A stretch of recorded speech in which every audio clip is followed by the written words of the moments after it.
Los virus, como por ejemplo el citomegalovirus, Epstein-Barr, van a también producir en algunos pacientes compromiso hepático. Entonces debemos tener en cuenta y vamos a entender terminando la clase por qué hepatitis A es una infección importante en niños.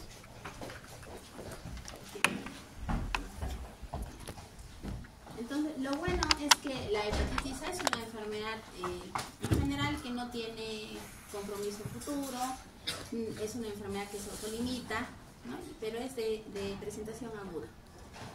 También debemos recordar que la hepatitis A es una enfermedad prácticamente asintomática en niños menores de 6 años. Eso es algo muy importante porque si tú tienes un paciente de 1 año, 2 años y dices que es hepatitis A, primero tienes que descartar otras causas antes de pensar en hepatitis A. Entonces, los niños que hacen hepatitis A, que son menores de 6 años, no presentan ictericia, que es la característica más común, y los síntomas se pueden parecer mucho a un resfrío común, a una intoxicación alimentaria y pasar desapercibido. Lo bueno en nuestro país es que ya existe vacuna, entonces se espera que con los años la presentación de la enfermedad sea cada vez menor. La clínica se manifiesta de forma clara en niños mayores de 6 años y es donde el 70% más presenta ictericia franca, ¿no? Y puede presentar el resto de las complicaciones. La evolución de hepatitis fulminante secundaria a hepatitis A es muy raro, no es algo que sea frecuente, ¿no? Las estadísticas reportan 0.5% de casos o menos. Entonces, pero sí es importante tenerlo en cuenta, sobre todo en un paciente que no presenta mejoría clínica. Entonces, mire, solo hablando de los virus hepatotropos, tenemos aquí la descripción de las hepatitis víricas, ¿no? Tenemos hepatitis A, B, C, D, E. Si ustedes ven la estructura, la única que es ADN virus es hepatitis B. El resto son ARN. Y con respecto a la transmisión, esta es la explicación principal de por qué se presenta en niños con mayor frecuencia la hepatitis A. ¿Por qué? Porque la transmisión es fecal oral. Y también de la hepatitis C, ¿no? Son las dos hepatitis las que primero yo debo pensar en un niño. La hepatitis B, C, D está considerada dentro del grupo de enfermedades de transmisión sexual o de repente por transfusiones sanguíneas. Lo otro es valorar el periodo de incubación. No es que hoy día una persona tiene hepatitis A y mañana ya estoy contagiada, ¿no? Tiene un periodo de incubación en el que yo tengo tiempo, incluso para recibir la vacuna si no tengo vacunación. Creo que ustedes ninguno tiene la vacuna de hepatitis A, ¿o sí? No, es que no está dentro del esquema, ¿no? Recién a partir del 2024 está dentro del esquema de vacunación. Entonces, es importante, si yo tengo contacto, es conocer que existe un periodo de incubación donde yo podría vacunarme sin ningún problema. Igual para todo el resto de las hepatitis, ¿no? Existe un periodo de incubación. Con respecto a la severidad, a la gravedad, la hepatitis A es una enfermedad leve, como les decía, que se autolimita, no ocasiona mayores complicaciones. Igual que la hepatitis C, siempre y cuando no sea una mujer embarazada, ¿no? Mujeres embarazadas, la hepatitis C reporta compromiso grave, incluso puede ser causa de abortos. Estado de portador, la hepatitis A no presenta estado de portador, igual que la hepatitis C. Las otras hepatitis sí, los pacientes pueden comportarse como portadores. Enfermedades asociadas o secundarias que yo pueda tener, ninguna con hepatitis A. En cambio, con los otros tipos de hepatitis, nosotros vemos, ¿no?, que puede existir principalmente cáncer hepático o cirrosis.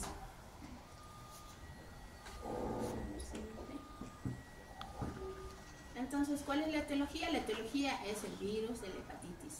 Algunas características que yo debo reconocer de este virus es, ¿no?, está formado, tiene una estructura que es una cápside, el ARN mensajero, que es por donde se replica, y el BPG, que es una proteína que le ayuda a replicarse y a obtener más secuencias de ARN.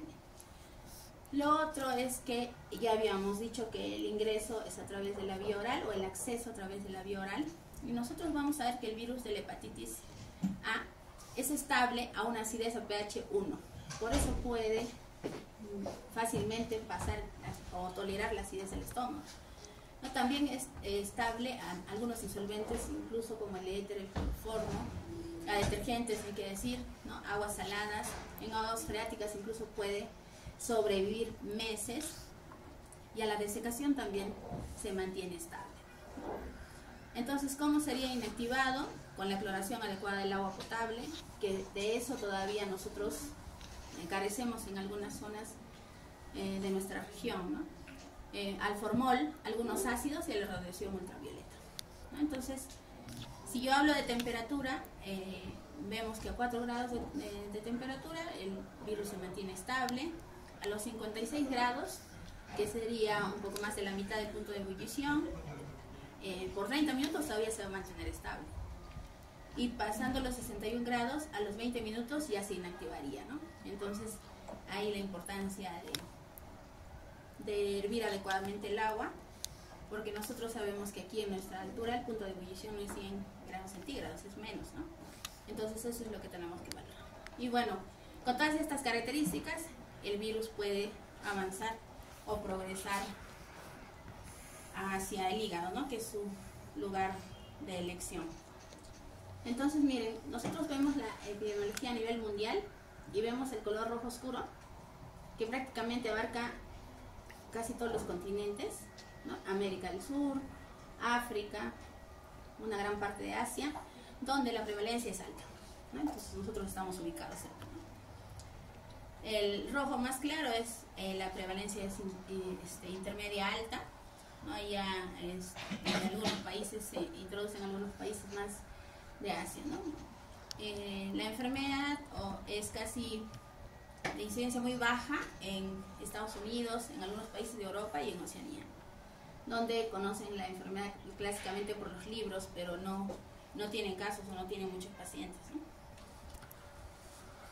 Entonces, ¿cuál es la fisiopatología? Tenemos nosotros que lo primero que va a pasar es la ingesta de alimentos contaminados, o puede ser también, ¿no?, de una higiene inadecuada. Entonces podríamos llevar el virus en las manos. Como fuera, con esas manos nos llevamos los alimentos a la boca y lo contaminamos, y entonces puede surgir dos vías. La principal vía va a ser que comienza a replicarse a nivel de la faringe, y por ahí nada más, por vía hematógena, llega al hígado, y ahí se produce la viremia, ¿no? La segunda vía va a llegar al esófago, al estómago, al intestino delgado. Los enterocitos la van a absorber junto con los nutrientes a través de la porta. Igual va a llegar al hígado, que es su órgano predilecto, y ahí va a empezar a replicarse y va a vencer pues a las células de Kupffer. Entonces el hepatocito va a inflamarse y en algunos casos también va a destruirse. Entonces esa es la principal, o son las dos vías por las que llega el virus. Entonces, ¿qué tenemos en la clínica? Tenemos periodo de incubación, ¿ya? Eso no se olviden, no de ustedes, hoy día se contagia, mañana ya están haciendo síntomas. Eso es ¿cómo se llama? ¿Cómo se llama? Si hoy día dice te contagias y mañana tienes síntomas, ¿cómo se llama? Hipocondríaco. Entonces, tienen que reconocer que existe periodo de incubación. Entonces, el periodo de incubación es desde el día que se exponen, que sería hoy, hasta el primer día de síntomas. Puede durar de 2 semanas, incluso a 60 días. Entonces, eso debemos tenerlo en cuenta. Luego está la fase prodrómica. En la fase prodrómica se presentan los síntomas generales e inespecíficos. Entonces, aquí en esta fase, a veces hemos tenido problemas por eso, porque el paciente, ¿qué es lo que tiene? Anorexia. ¿Anorexia te da indicio de una enfermedad exacta, específica? No. La enfermedad respiratoria, digestiva, urinaria, todas las enfermedades te pueden dar anorexia. En los niños más aún. Cualquier enfermedad, ellos pierden el apetito. Náuseas sería clásico de alguna enfermedad en específico. Tampoco. Vómitos.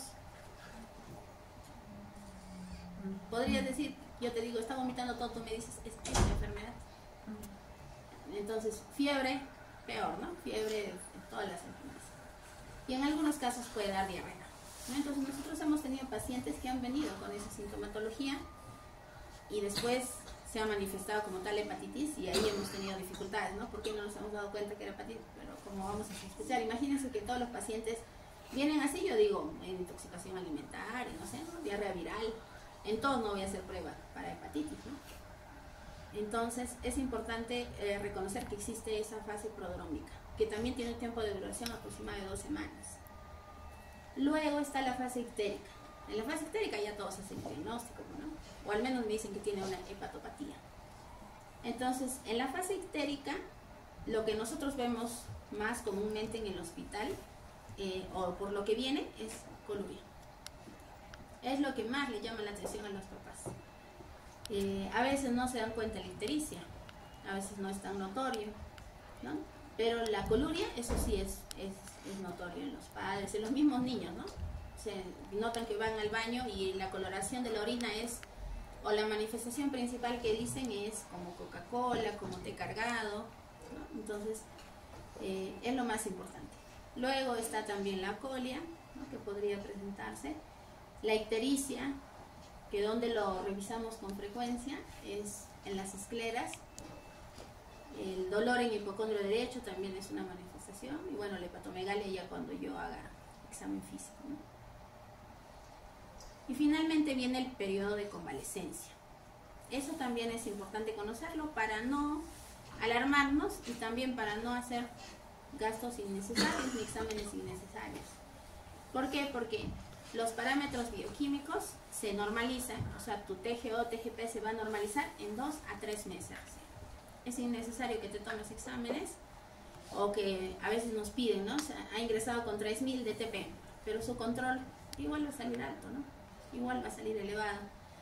La ictericia, por ejemplo, no es un criterio es un criterio para, por ejemplo, darlo de alta que ya no tenga ictericia, porque el paciente va a seguir ictérico. La ictericia también desaparece alrededor del mes recién, pero no quiere decir que el paciente está con enfermedad activa, está en periodo de convalecencia. Entonces, la recuperación completa del paciente se da en un periodo que puede durar hasta 4 meses.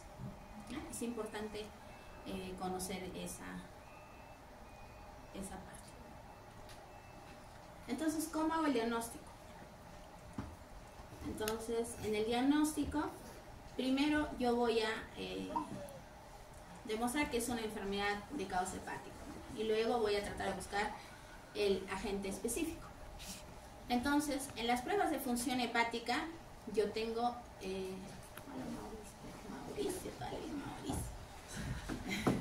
En las pruebas de función hepática yo tengo algunos exámenes que hablan de daño hepatocelular, algunos que pueden hablar de obstrucción, sobre todo de vía biliar, y algunos exámenes que me dan información de la síntesis hepática.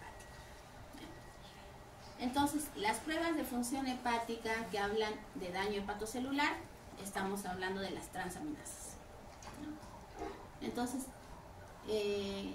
transaminasas que son TGO y TGP, ¿no? TGO y TGP son marcadores que nos ayudan bastante, pero no son específicos del hígado. Se pueden encontrar en otros lugares, por ejemplo el músculo. Incluso TGP es un marcador inflamatorio. Si tu paciente tiene sepsis, tú le tomas TGP, va a estar elevado, ¿no? Por ejemplo, los pacientes con COVID, tú le pedías TGP, estaba elevado. No necesariamente porque haya hecho compromiso hepático, sino funciona así como un marcador inflamatorio también. Pero la diferencia es que la explicación o la definición de cuando sospechas tú de una hepatopatía aguda, los marcadores deben elevarse 10 veces o más su valor normal, ¿no? Entonces, el valor normal de las transaminasas es 40. Si yo digo que se elevan 10 veces más, estamos hablando de por encima de 400. Y en la práctica se elevan más, 1000, 2000, 3000, 5000. Pero aquí hay una cosa que quiero que recuerden, que es que TGO es un marcador intracitoplasmático. Entonces TGO te denota o te describe mayor gravedad, mayor severidad. Incluso podríamos hablar de que hay mayor áreas de necrosis.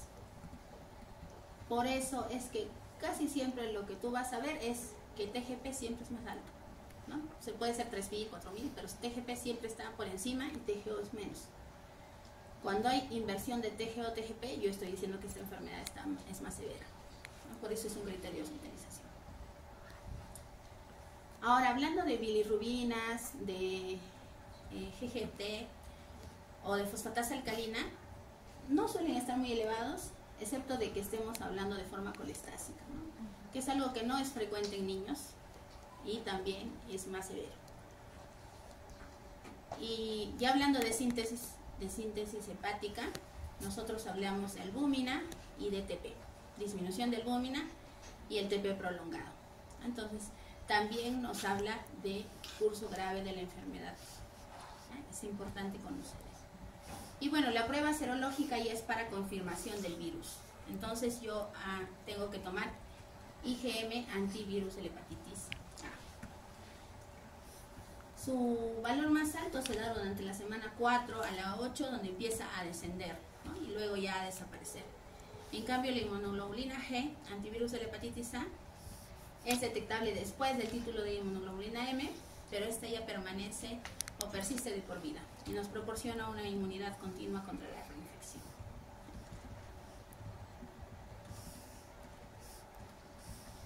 Miren ustedes en el gráfico cómo es la evolución de la hepatitis A. Entonces, tenemos la infección, existe viremia, ¿no? O virus en sangre que están presentes antes de que empiece la enfermedad. Incluso se puede detectar en heces antes del inicio de la enfermedad. Una vez que inicia la enfermedad clínica, también empieza a aumentar la alaninotransferasa y la IgM, ¿no? Y después, con el transcurso de las semanas, la IgM a partir de la 8ª semana es que empieza a disminuir y la IgG empieza a subir.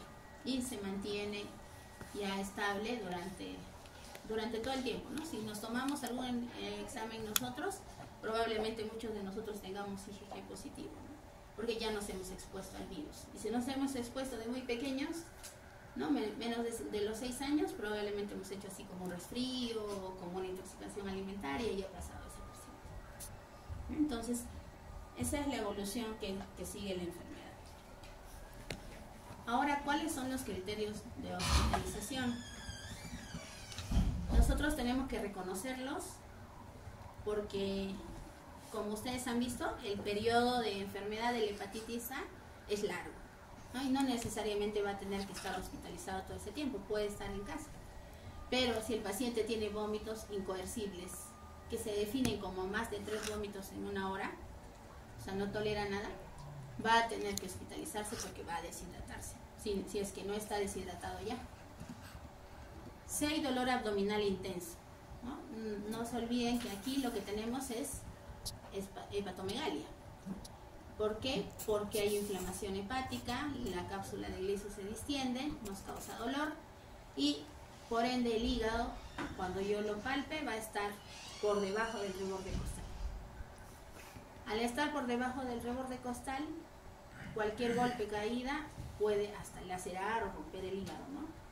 Entonces, también son pacientes que se hospitalizan para estar en reposo y ver que esto vaya disminuyendo con las horas, ¿no? Trastorno de coagulación.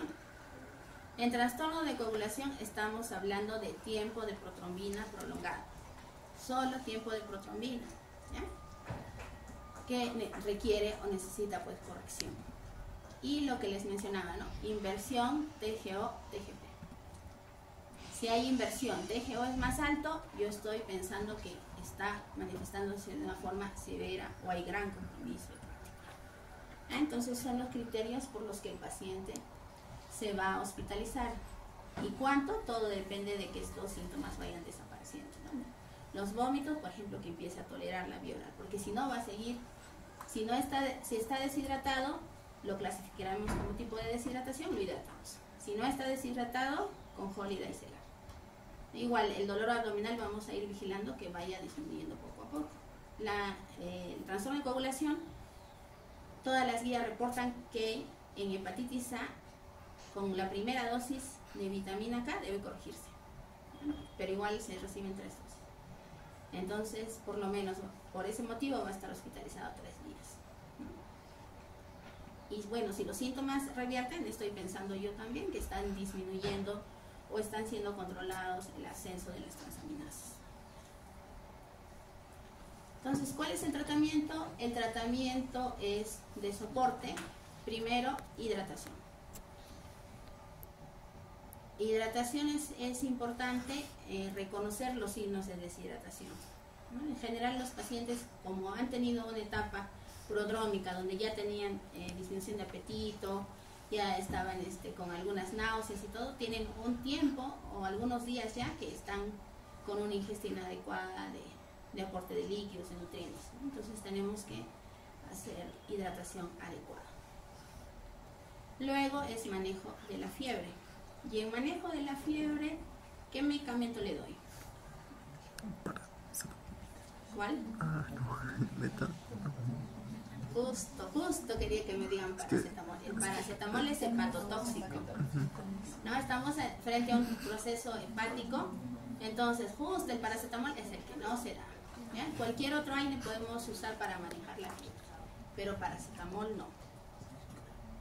Luego es reposo, ¿no? El reposo nos ayuda básicamente a disminuir la circulación, y lo otro es a disminuir el peligro que pueda haber de lesión hepática, ¿no? El manejo de náuseas y vómitos también es algo muy importante. Con respecto a medicamentos que podemos usar, usábamos dimendrinato, ¿no? De inicio se puede usar en horario, después se puede usar si hay necesidad. Ahora, actualmente hay varios estudios que apoyan a un Ondansetron como un medicamento para los vómitos. Antes en niños solo estaba aprobado su uso para pacientes oncológicos, pero ahora también lo podríamos usar.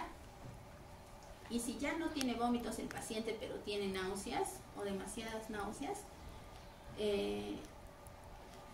eso que alguna vez habrán escuchado ustedes, es cierto, ¿no? ¿Han escuchado que a veces en hepatitis A les dan caramelo de limón? ¿Sí?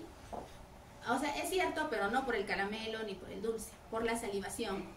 La salivación, así como aquí la salivación te va a ayudar a que disminuyan las náuseas, en las gestantes también que a veces consumen hielo, la salivación es lo que les ayuda a disminuir la sensación de náuseas.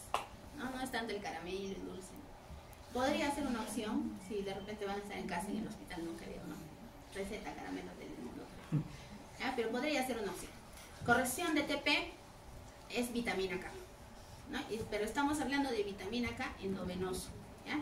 ¿Se acuerdan que en neonatología ustedes ponían o colocaban vitamina K intramuscular, no? Eso es porque es profiláctico, o sea, el paciente no tiene todavía ningún trastorno de coagulación, pero aquí sí tiene trastorno de coagulación. Imagina que un paciente con trastorno de coagulación le pones intramuscular, ¿qué le va a pasar? Va a sangrar o va a ser un hematoma donde le es puesto, ¿no? Entonces, la corrección es con vitamina K endovenoso y por 3 días, ¿ya? Pero sin olvidar que con la primera dosis el tiempo de protomida es importante. Y por último, pero no menos importante, es la dieta hipograsa, ¿no? Porque si yo sigo una dieta normal, voy a estimular constantemente el metabolismo del hígado, entonces lo voy a hacer trabajar más y probablemente el proceso no se resuelva adecuadamente. Entonces son las medidas que yo debo tener en un paciente con hepatitis A. Indicaciones de vacunación. Bueno, ahora, a partir del 2024, nosotros tenemos la vacuna como parte del esquema de vacunación, ¿no? ¿A qué edad se vacuna, chicos? 15 meses. Ay, a ver si sabían, sí sabían. Como me han dicho que solo han hecho inmunizaciones del año, les he creído. Mentira. Ya, entonces se vacuna a los 15 meses, ¿no? En general, en la mayoría de países son 2 dosis, pero se ha demostrado que una sola dosis protege más del 95%, así que en nuestro país con una dosis estamos bien, ¿ya? Pero estas indicaciones de vacunación, porque si en nuestro país están vacunando desde el 2024 nada más, o sea, los niños que tienen 2 años tienen vacuna, ¿no? Pero todo el resto no tenemos, ¿no? Entonces, Estas indicaciones en general se resumen en, si yo me expongo al virus de la hepatitis A, podría yo vacunarme en el periodo de incubación, ¿no? Para no hacer o desarrollar la enfermedad. Pero también podría existir una posibilidad de que me pueda hacer la IgG si ya tengo, no es necesario que me vacune, ¿no? Pero en realidad hay casos específicos, ¿no? Por ejemplo, niños con VIH, niños con síndrome de Down, ¿no?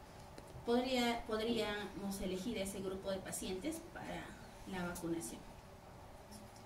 Entonces la vacuna se coloca una sola dosis en nuestro país a los 15 meses, es una vacuna del virus inactivado, puede colocarse a todo tipo de pacientes, en realidad no tiene muchas contraindicaciones, ¿no? Excepto que a las 48 horas el paciente puede hacer cierto grado de somnolencia,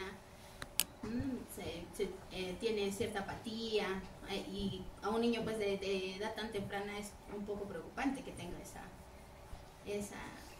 manifestación, pero es transitoria, ¿no? Usualmente no dura más de 24 horas.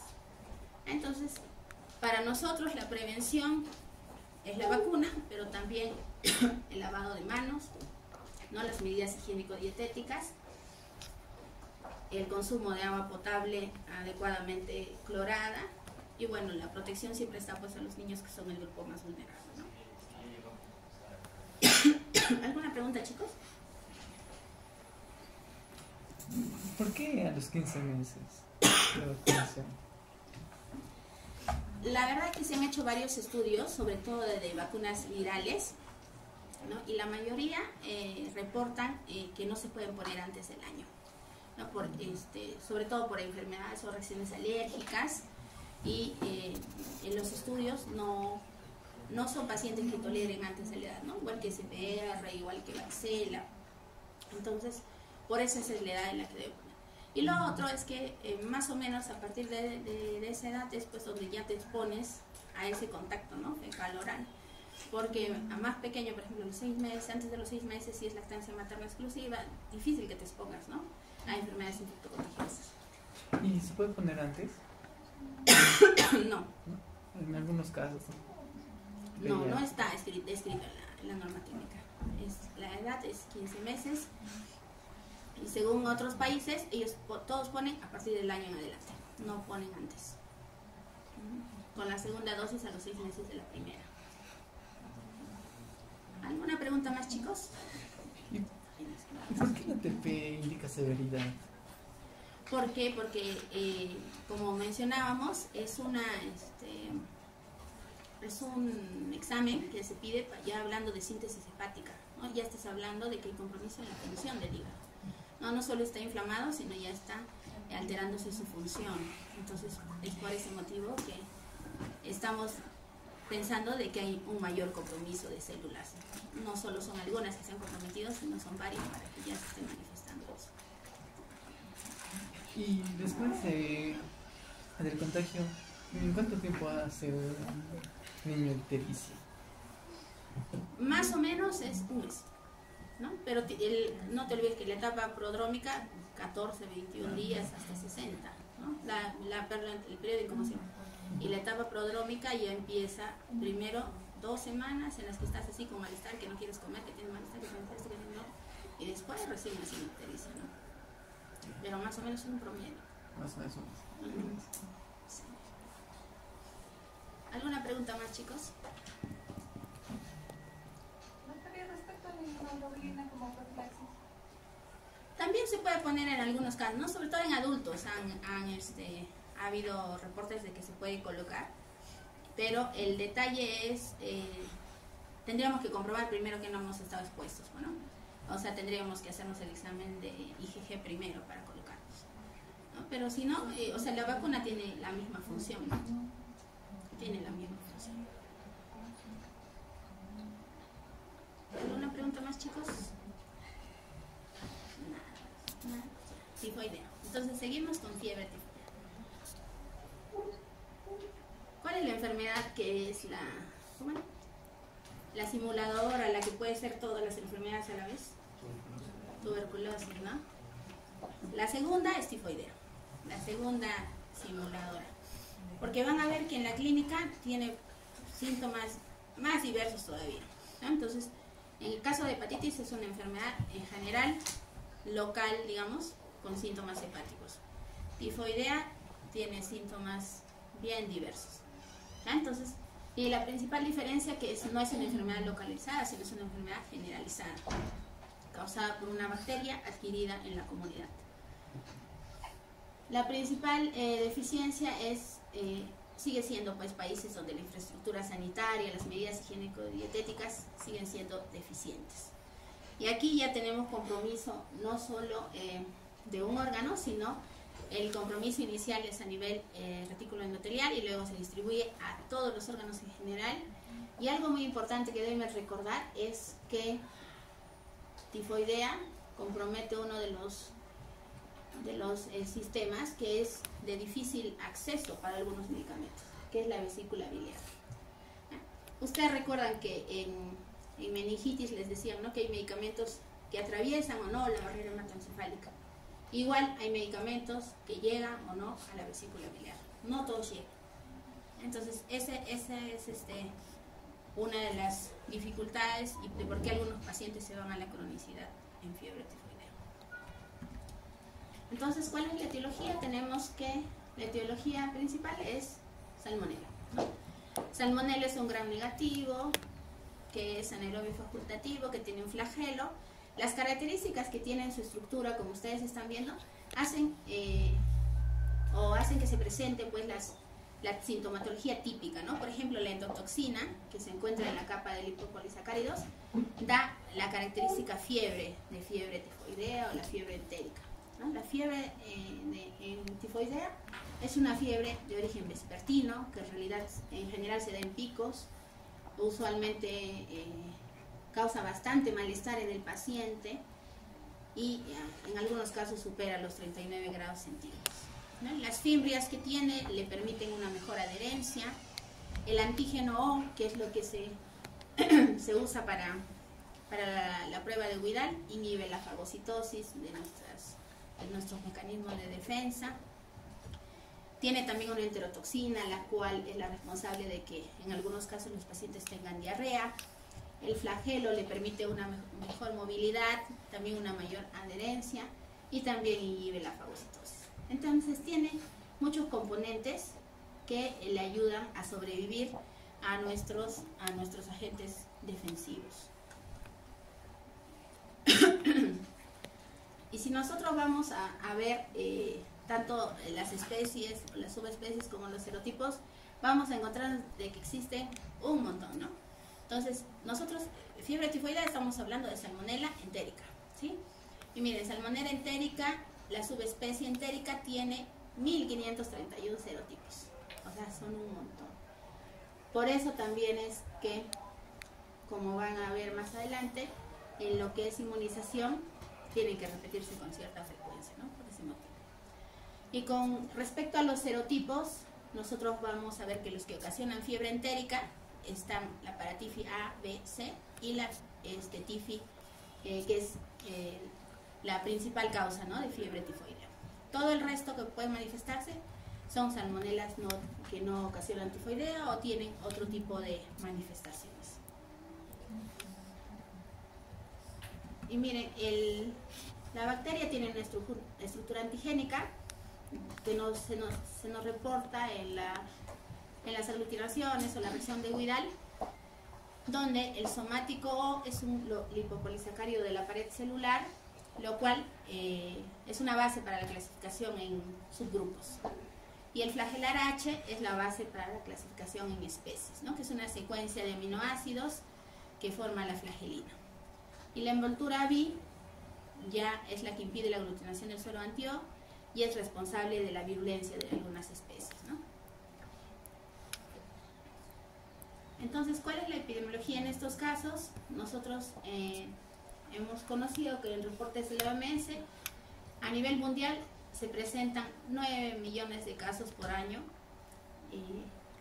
con lo que existen 110.000 muertes asociadas. ¿Y por qué es importante en pediatría? Porque más de la mitad de estas muertes se dan en niños menores de 15 años. Entonces, todavía sigue siendo una enfermedad frecuente que puede ocasionar complicaciones y puede originar o ser causa de mortalidad en niños, ¿no? Sigue siendo un problema de salud pública, igual en países en vías de desarrollo como el nuestro, ¿no? En continentes como África, Asia, donde la prevalencia pues sigue siendo alta también. Entonces, ¿cuál es la fisiopatología? Igual tenemos nosotros la ingesta de salmonela, ¿no? Igual es por la vía oral, llega a nivel intestinal hacia las células de M, por donde empieza a reproducirse y a intentar ingresar, ¿no?, al organismo. Se activan entonces los macrófagos, las células B, las células T, los neutrófilos, tratando de impedir que estas células avancen, pero la salmonela ingresa y se va a las placas de Peyer, por donde finalmente, a través de vía linfática, se va a órganos principales como la médula, ¿no?, que está en el hueso, el vaso y el hígado, ¿no? Y después existe un reenvío de la salmonela a la luz a través de la bilis y se vuelve a reinfectar o vuelve a reingresar. Entonces, en el siguiente esquema ustedes van a ver con más claridad, porque salmonela tiene dos etapas de bacteriemia, ¿no? Entonces, habíamos dicho que ingresa a través de las células M, se va hacia las placas de Peyer, vence a nuestras defensas, viaja a través de los ganglios linfáticos a nivel sanguíneo a los diferentes órganos. Es ahí donde se produce la bacteriemia primaria. Luego de nuestros órganos, que son en general hígado, vaso y hueso o médula espinal, a través de vía hematógena se envía la bacteriemia secundaria y se produce la diseminación generalizada a otros órganos. Entonces, esa es la secuencia que sigue salmonela. Entonces, ¿qué síndromes clínicos se pueden presentar? Puede presentarse gastroenteritis, bacteriemia, enfermedad focalizada, es decir, puede debutar como meningitis, osteomielitis, y la fiebre entérica, ¿no?, que es lo que estamos viendo nosotros ahora. Entonces, debemos tenerlo en cuenta, porque a veces nosotros, en la mayoría de casos de pacientes que no encontramos la causa definida, vamos a pedir hemocultivos. Entonces, yo voy a encontrar de repente salmonelas de otro tipo y se han manifestado como cualquiera de estas enfermedades, ¿no?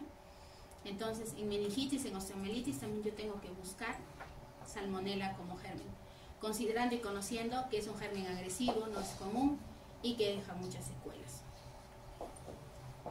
Entonces, ¿cuál es la clínica? Igual tiene etapas, ¿no?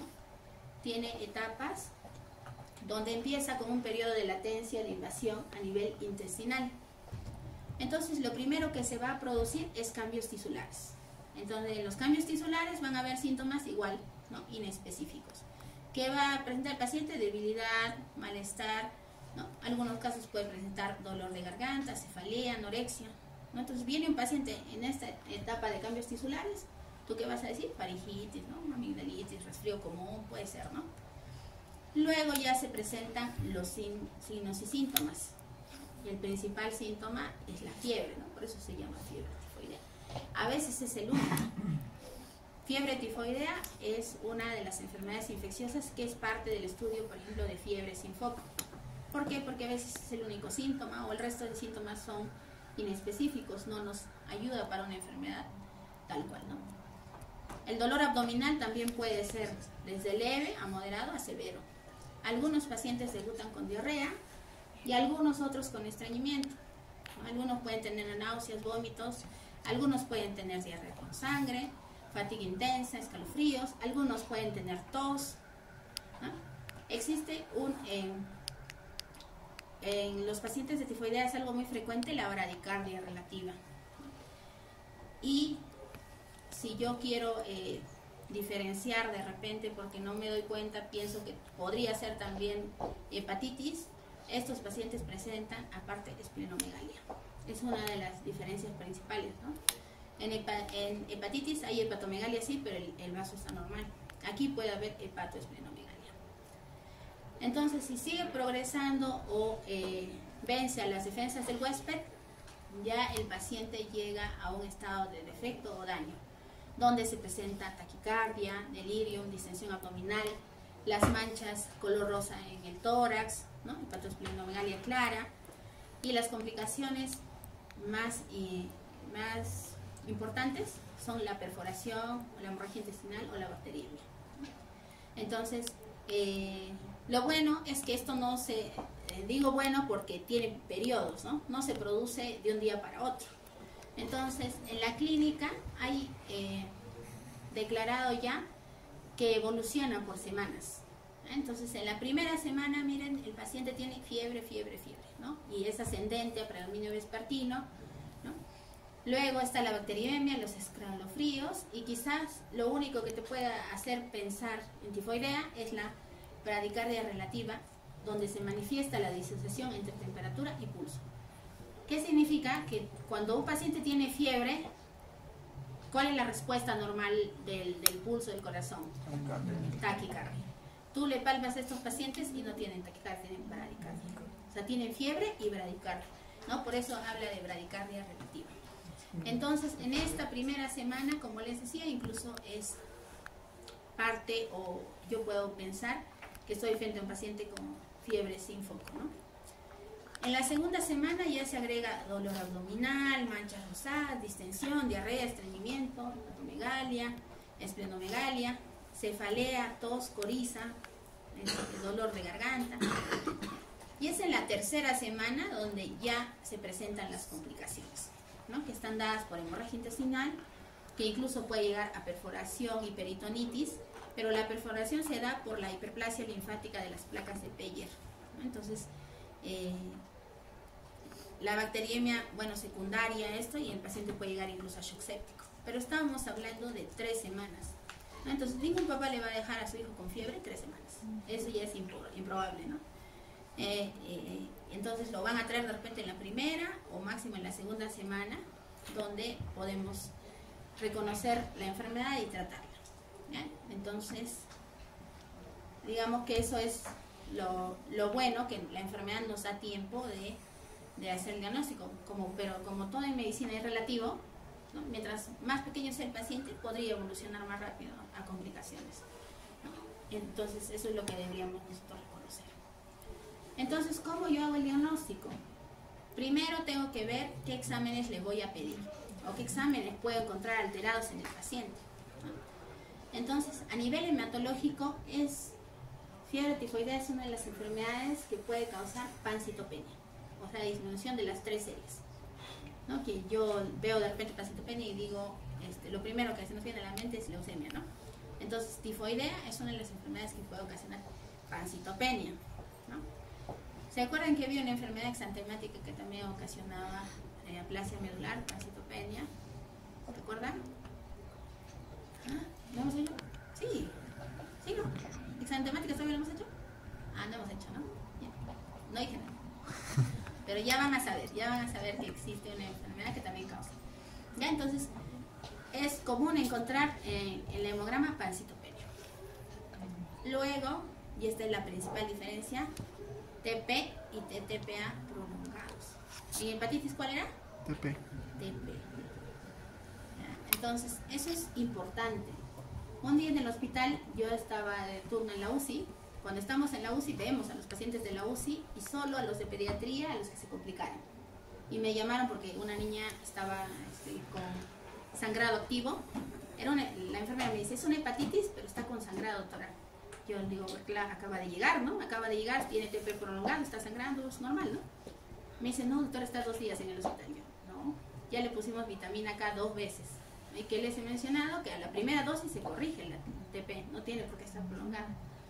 Fui a revisar y ella tenía TP prolongado, sí, pero TTPA también prolongado. No lo habíamos corregido.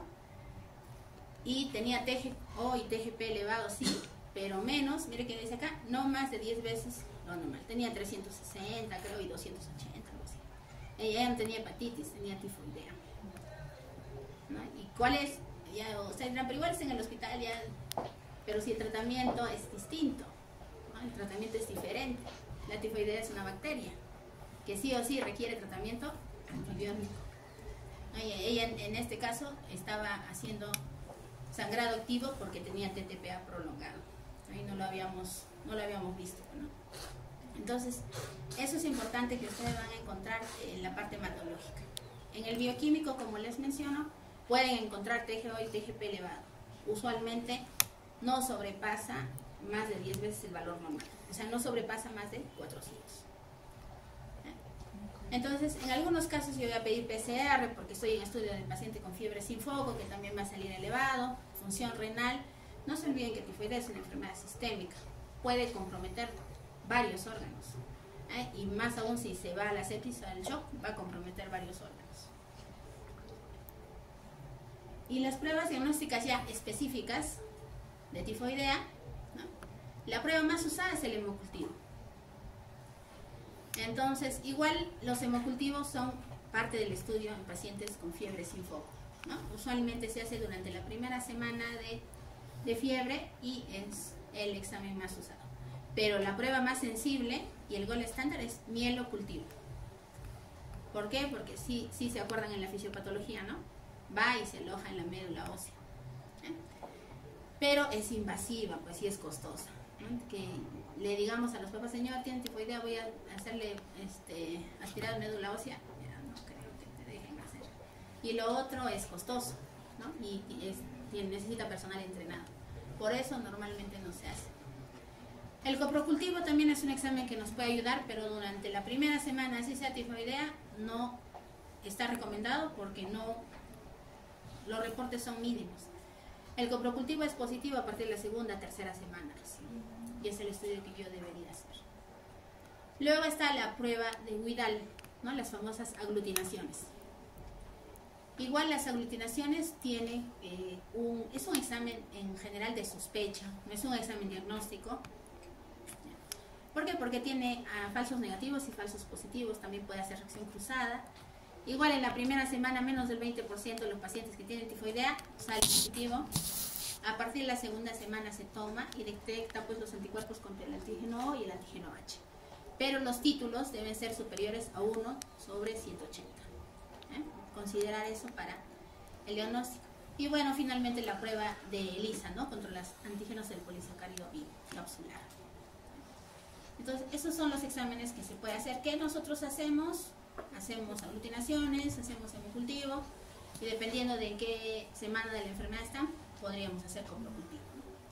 Mielocultivo no hacemos, ELISA tampoco. Y miren aquí la evolución, ¿no? La evolución de los exámenes es lo que tienen que recordar, ¿no? El primero es el periodo de incubación, de 7 a 10 días. En la primera semana, ¿qué nos sale positivo altamente? Los hemocultivos, ¿no? Que es lo que yo debería tomar. El coprocultivo no. La prueba de Widal o aglutinaciones, 20% nomás salen positivas. En la segunda semana ya el coprocultivo empieza a salir positivo. La prueba de Widal es 50%. En la tercera semana la prueba de Widal ya llega hasta un 90% de pacientes que me puede salir positivo, ¿no? Es el examen que más tenemos a la mano, pero no se olviden que no es una prueba confirmatoria, es una prueba de sospecha. Las pruebas confirmatorias son hemocultivo o mielocultivo. Y bueno, coprocultivo si estuviéramos en estas semanas, ¿no? ¿Y cuál es el tratamiento entonces? El tratamiento principal, están todas las medidas de soporte, ¿no?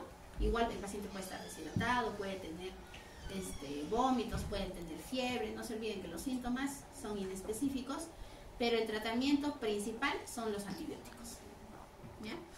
Y aquí lo que tenemos que resaltar son las quinolonas. ¿Se acuerdan que les había dicho que la salmonela tenía predilección por varios órganos? Entre uno de ellos era la vesícula biliar. Las quinolonas son los medicamentos de elección porque llegan a vesícula biliar y disminuyen el estado de portador crónico. Ceftriaxona también, pero en menor medida. Las quinolonas sí han demostrado en los estudios que disminuyen el estado de portador crónico. La desventaja que nosotros tenemos es que para niños pequeños, en el mercado actualmente no tenemos proxazino vía oral, no tenemos solo endovenoso. Pero bueno, si es manejo hospitalario podríamos usarlo, ¿no? ¿Ya? Pero si es en adultos, podríamos usar por vía oral las tabletas, no hay problema. Y bueno, ceftriaxona también es un medicamento que podemos usar. ¿Ya? El tratamiento va de 10 a 14 días, depende de la evolución del paciente. ¿No? Y aquí quería mostrarles este esquema de un estudio de antimicrobianos para la resistencia bacteriana que está habiendo con los años, ¿no? Entonces nosotros hemos dicho que las quinolonas son el medicamento de elección en salmonela, ¿verdad? O en fiebre tifoidea.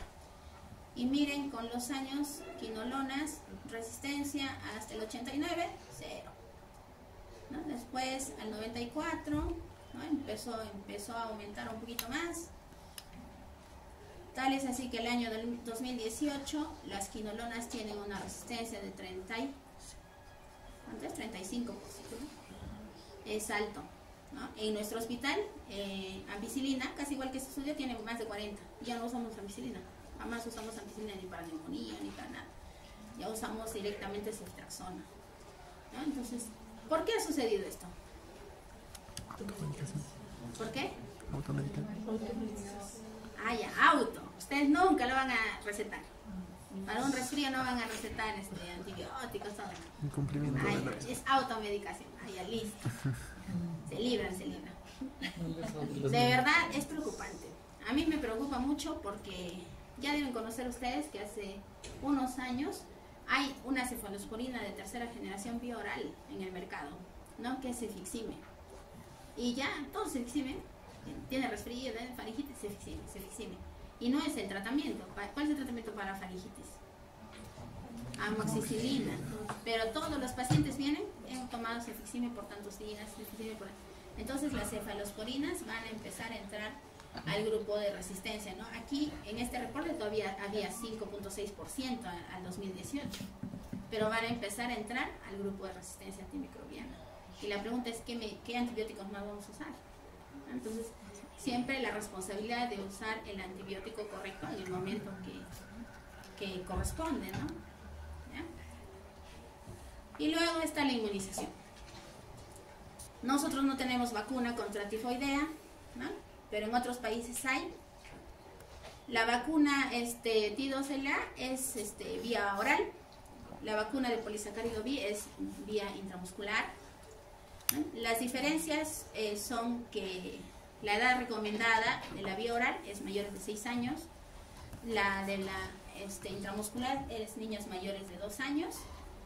Y lo otro es que se repite cada 3 años aproximadamente, ¿no? Sobre todo si tú vas a viajar a sitios donde hay alta incidencia, tienes que repetirlo cada 3 años.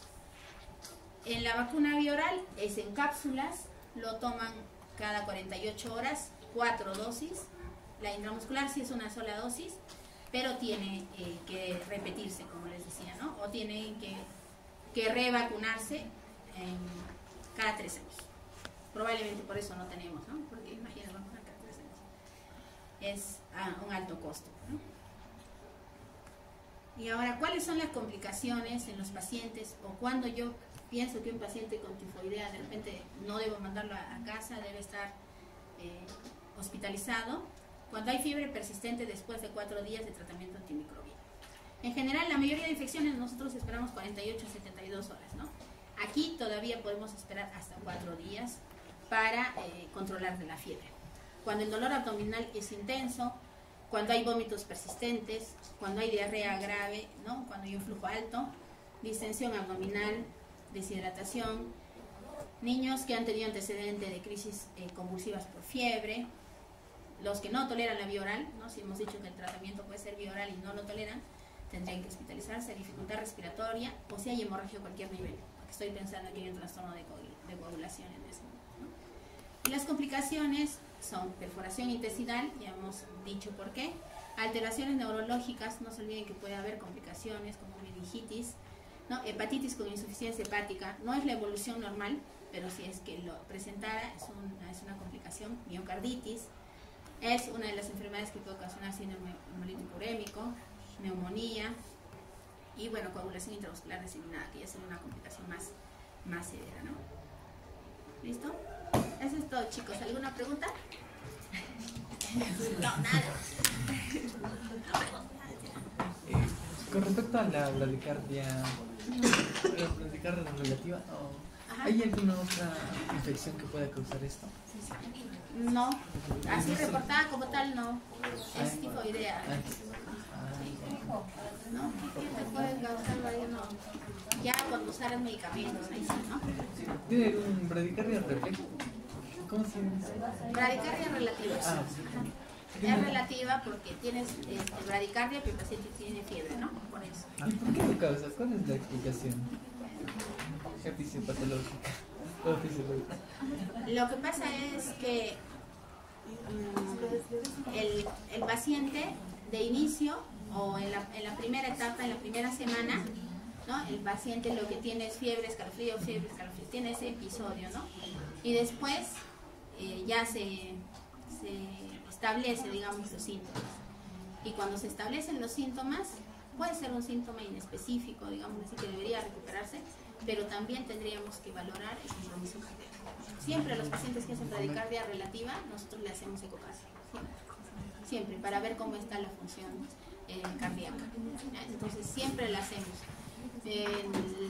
Nos ha pasado, sí, que se recuperan, o sea, recuperan una vez que inician el tratamiento, pero siempre vemos la funcionabilidad cardíaca, ¿no? Y casi siempre ahí está la explicación, ¿no? Empieza lo que es a disminuir la motilidad cardíaca. Entonces también daña el corazón. Por eso el tratamiento es importante que lo hagamos antes, ¿no? Porque si tú ya lo diagnosticas en la tercera semana, no tienes todo, ya las complicaciones son altísimas, ¿no? ¿Alguna pregunta? Solamente una vez fiebre y No, si tienen 1500 subespecies y serotipos, no, puedes infectarte varias veces. De tifoidea sí, no es como en hepatitis, que es una sola vez.